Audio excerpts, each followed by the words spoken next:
Hello, everybody, and welcome back for my continuation of my book reading of Stephen King's The Breeding Method.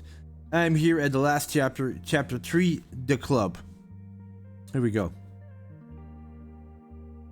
McCarran finished his story, and we sat silently for several minutes. Outside, the wind made ghostly noises as it blew around the building.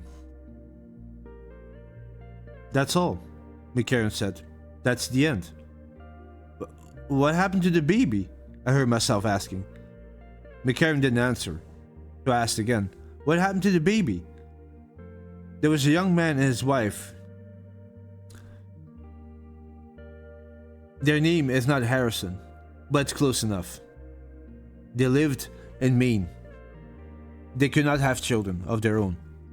They took Miss Stanfield's child and called him, well, John is good enough, isn't it?"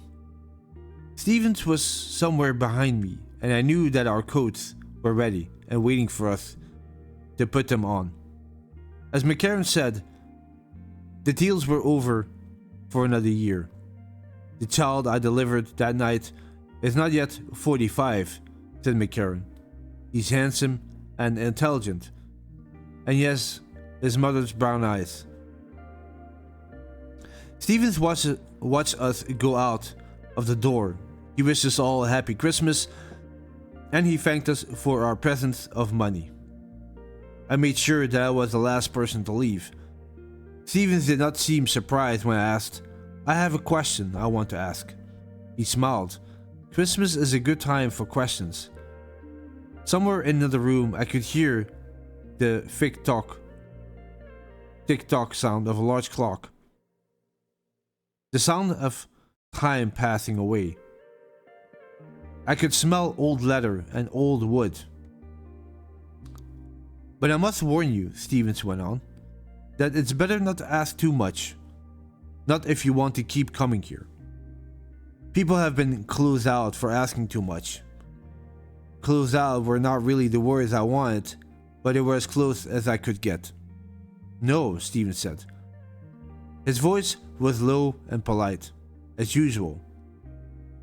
"They just choose to stay away." I looked at his eyes and felt as if someone had placed a large, cold hand on my back. I felt myself remembering that strange snake through the mud sound, which I have heard once, one night. How many rooms were there here? "If you still have a question, Mr. Adley, perhaps you should ask it. The evening is almost over, and you have a long train ride home," I asked. But Stevens only looked at me without answering. "All right," I said. "There are books in this library that I can't find in any other place. Not in the New York Library, not in any of the old bookshops in the city. The billiard table in the small room is made by a company called Nord, but I discovered that there is no company called Nord which makes billiard tables." "What is your question, Mr. Adley?" His voice was as polite and calm as it always was, but there was suddenly something terrible in his eyes. No, not just in his eyes, but all around me, and the tick-tock from that other room was not the sound of a clock anymore. It was the sound of a hangman's impatient foot as he waits for the criminal to come to his death. Oh, Stevens knew my question. I could see that. I could see it in his grey eyes. "Where do all these things come from?" I want to ask. "Oh, I know where you come from, Stevens. That accent is pure Brooklyn, New York. But where do you go?" But let's put that timeless look in your eyes and on your face. And Stevens, where are we at this second?